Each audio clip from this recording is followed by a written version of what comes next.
Bonjour, on va donc commencer cette présentation de la maison 4 façades, 3 chambres, une salle de bain, située rue des Deux Sociétés Nationales numéro 18 à Nivelles, par son environnement, ce qu'on trouve à proximité. Alors, elle se situe ici, au point rouge. On est à 1,5 km de la gare environ, soit 5-6 minutes à vélo. On est à un peu moins de 3 km de la Grand Place de Nivelles, où vous avez un marché le samedi matin, de superbes terrasses lorsqu'il fait beau en été.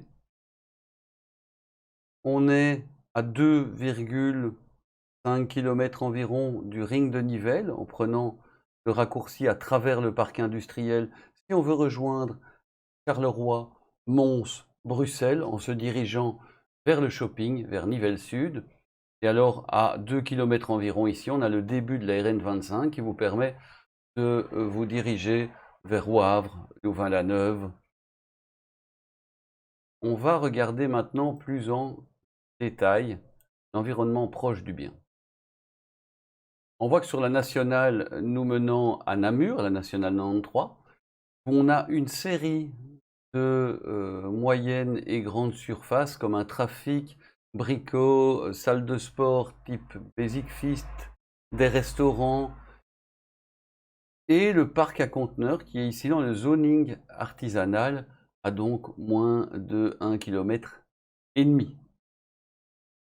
Alors en venant de cette nationale, on voit qu'on a divers arrêts de bus permettant de vous diriger vers la gare, directement vers Autigny par exemple, ou vers le centre-ville de Nivelles, voire même le shopping. On va encore se rapprocher.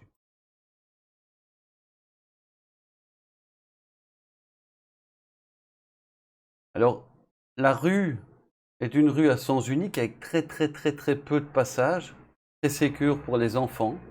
Vous avez à l'arrière de la maison un petit parc public, c'est une ancienne place de balle-pelote, maintenant plus vraiment utilisée, mais qui vous permet d'aller taper la balle avec les enfants, par exemple, en toute sécurité. De l'autre côté de la rue, à 100 mètres environ, un Agora Space. C'est quoi un Agora Space? Je vous le montre tout de suite. C'est une plaine de sport à l'américaine. Elle vient d'être rénovée à 100% lorsque j'y étais la dernière fois. Elle était à 80% remise au goût du jour.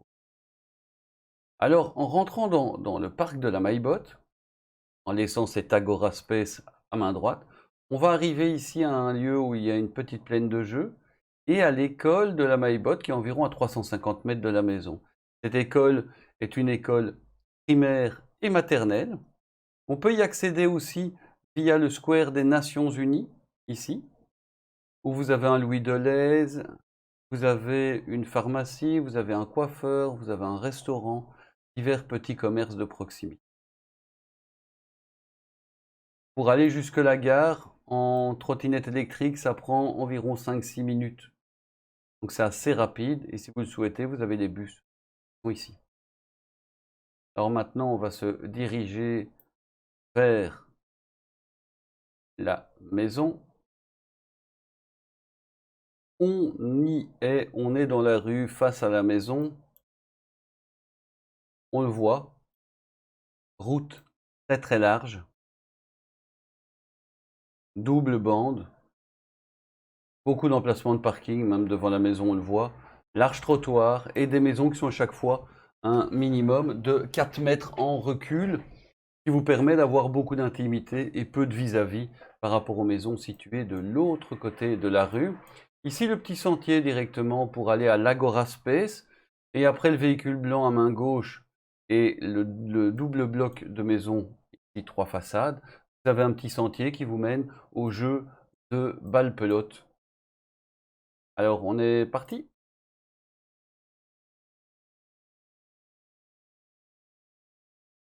Alors, au niveau des châssis, on a une partie des châssis qui ont été remplacés en 2018 de mémoire. On va s'écarter un petit peu pour mieux appréhender la chose. La porte d'entrée a été changée, ainsi que les 3 fenêtres ci-dessus. Les autres châssis sont les châssis double vitrage PVC, mais eux plus anciens, qui datent de l'ancien propriétaire. Alors sur la droite, on va pouvoir vous montrer expliquer le projet d'urbanisme, donc le permis qui avait été accordé en 2014 à la demande du propriétaire précédent, qui était un L, pignon droit jusqu'à moitié, plus ou moins au bois, et qui tourne et qui reprend la véranda, toiture plate. C'était avec un bureau, une buanderie et renouvellement de la toiture de la véranda.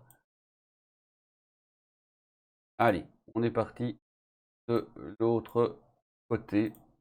On va se diriger vers le garage. Voilà, voilà.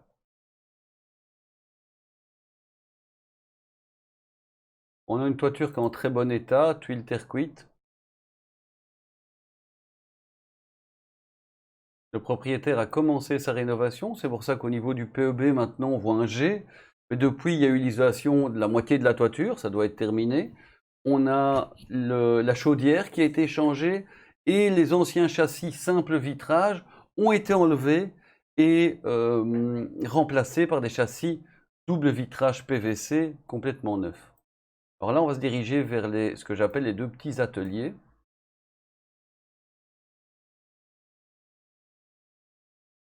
Voili voilou. Alors on a une toiture en éternite ondulée avec 99% de chances que ça soit une base d'amiante. Alors ce n'est pas grave, ce n'est pas une pièce habitée.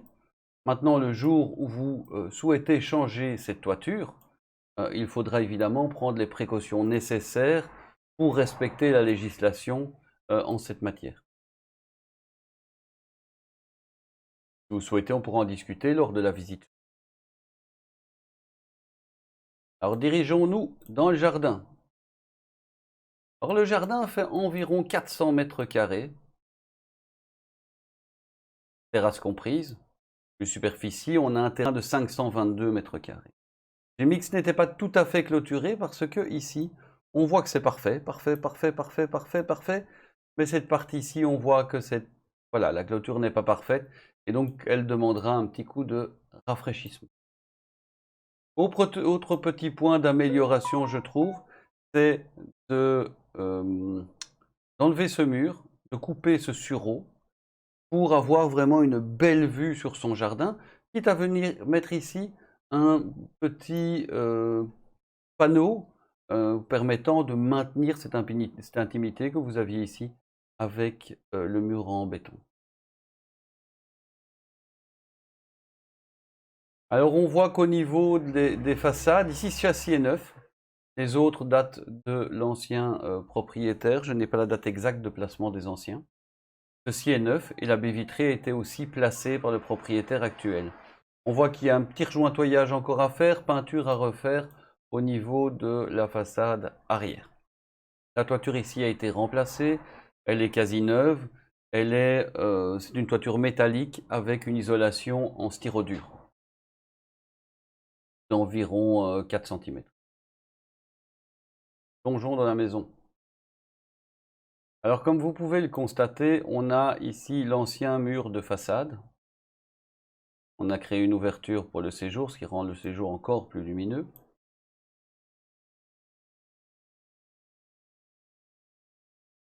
On voyait ici au-dessus des taches d'humidité. Il y a eu un problème avec les solins, les petites parties métalliques qui viennent du mur et qui reposent sur la toiture pour éviter que l'eau passe entre les deux, qui ne se sont pas maintenues en place et donc, lors de pluie, on s'est retrouvé avec des taches d'humidité. Ce n'est plus humide, il reste un petit coup de peinture et de rafraîchissement à refaire à cet endroit-là. Au niveau de la cuisine, la cuisinière reste. On voit que c'est propre, très lumineux, très agréable. Le mur ici paraît un petit peu grisonnant parce que c'est un simple béton qu'on est venu peindre. Pas de plafonnage derrière, donc un petit enduisage pourrait améliorer l'apparence. Au niveau du mur ici, idem, un petit plafonnage sur ce mur pourrait rendre ça un petit peu plus cosy. On voit qu'on a encore l'ancienne fenêtre. C'est l'ancienne cuisine là derrière et qui donnait directement dans le jardin. Si on veut agrandir, on peut d'office couper verticalement en prolongement de la fenêtre puisque le soutien est déjà fait sur l'ensemble de la structure.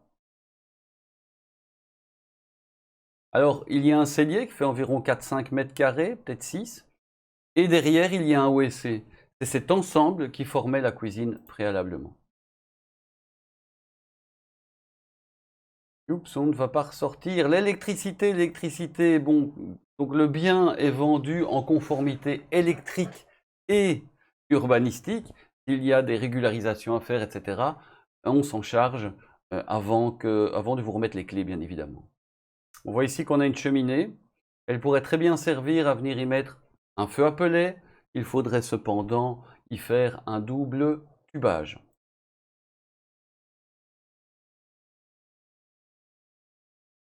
Voilà, voilou. Point important, on voit qu'on a 3 fenêtres latérales. C'est ça la différence vraiment grande avec cette 3 façades. On n'a pas le bruit des voisins et en plus on a une luminosité accrue grâce à ces fenêtres. On voit ici le thermostat central qui gère la nouvelle chaudière qui a été placée en 2018 avec un ballon d'eau chaude approvisionné par la chaudière directement. On va aller dans le WC. Le nouveau WC qui a été fait après 2015, en tout cas, ça j'en suis sûr, mais je ne connais pas la date exacte. Anciennement, c'était ici, dans l'armoire à chaussures. C'est comme ça que c'est utilisé cette pièce actuellement. Voilà, ici on voit que sur le mur pour descendre à la cave, on a des peintures qui ne sont plus là. Évidemment que les peintures ont peut-être 30, 40, 50 ans. On est dans un milieu légèrement humide au niveau d'une cave. Et donc il est logique qu'au bout de 50 ans, les peintures souffrent et ont des petits décollements comme ça. On va plonger dans la cave. Alors au niveau de la cave, il y a plusieurs points très importants. On voit que le tableau ici électrique est neuf. On voit qu'on a un compteur électrique simple tarif et le compteur de gaz pour la chaudière. On voit des différents tuyaux ici. Ceci, c'est le petit, petite pièce au-dessus qui est anciennement un WC, maintenant utilisé en armoire à chaussures. Et là, on a des descentes qui sont les descentes de la buanderie pour venir ici au niveau des égouts. Alors, on voit qu'il y a un tuyau qui vient du mur. C'est la gouttière, la descente de gouttière qui est métallique et complètement rouillée, qui devrait certainement, pour bien faire, être changée, et qui vient rentrer ici. Ça amène toute une humidité assez importante à chaque fois qu'il y a des pluies. D'ailleurs, ça fait longtemps que ça existe, puisqu'on voit qu'une rigole a été construite dans le but de ramener les eaux au sterput qui est ici. Alors, on a un peu d'humidité qui vient des murs, et donc, pourquoi ne pas faire des injections, type Murprotect par exemple, qui est l'une des sociétés qui réalise ce type de travaux. Oups, autre petite chose qu'on est, c'est que dans le fond, ici, on avait anciennement sous la cuisine, actuellement véranda, une citerne d'eau de pluie qui n'était plus utilisable, fendue, cassée. Donc les propriétaires l'ont fait boucher avant de refaire le carrelage. Mais un tuyau d'arrivée arrive toujours, le tuyau d'anti-débordement arrive toujours dans cette cave et avec le temps, ce tuyau est devenu un petit peu poreux et lorsqu'il y a des grandes pluies, la terre vient nourrir ce tuyau et cela coule à l'intérieur de la cave. On voit aussi les petites infiltrations légères ici. Cette cave est pour moi à traiter. Nouvelle chaudière 2018 Vaillant avec ballon d'eau chaude. Alors là, on va remonter directement à l'étage. Oups. Et voilà. Voilà, face à la porte d'entrée. Et on va pouvoir voir ce petit cote.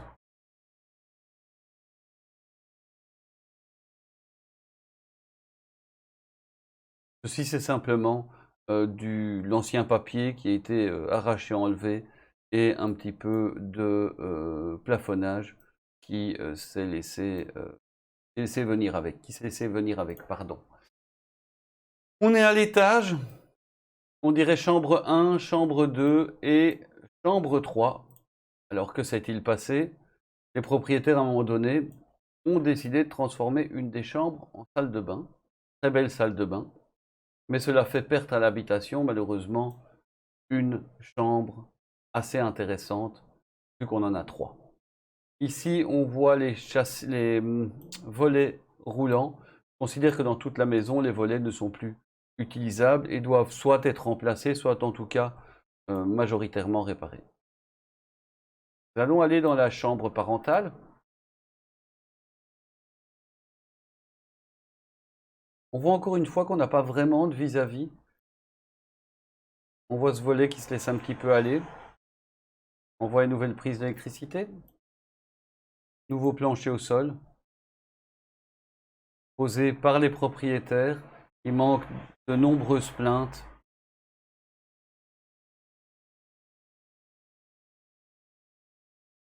Nous voici dans la chambre avant, la chambre du fils pour le moment. Très très belle pièce, très belle superficie. Oups. Faisons demi-tour. On va directement dans l'ancienne salle de bain. On y est. Environ 4 mètres carrés, 4 mètres 50, 5 mètres. Aujourd'hui utilisés à des fins de buanderie. On va se propulser au niveau du grenier maintenant.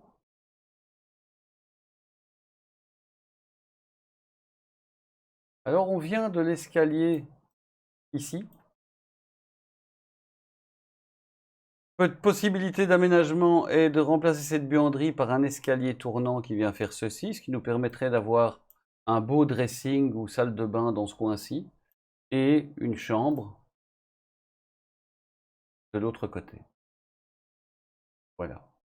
On voit qu'ici ça a été isolé, on a encore de l'isolant, on a encore un pare-vapeur qui a été placé pour cette partie-ci, mais pas dans cette partie-ci. Dans cette partie non isolée, je vois qu'ici il y a une tuile qui est légèrement écornée et là un solin qui a très légèrement bougé. Donc il y a une toute petite vérification de la toiture à faire avant pour moi de l'isoler et de pouvoir l'aménager. Je vous remercie pour votre attention. Je vous souhaite une très très bonne journée. N'hésitez pas à fixer une visite directement à notre agenda via les liens. Merci, au revoir. Si vous avez aimé cette vidéo, n'hésitez pas à vous abonner,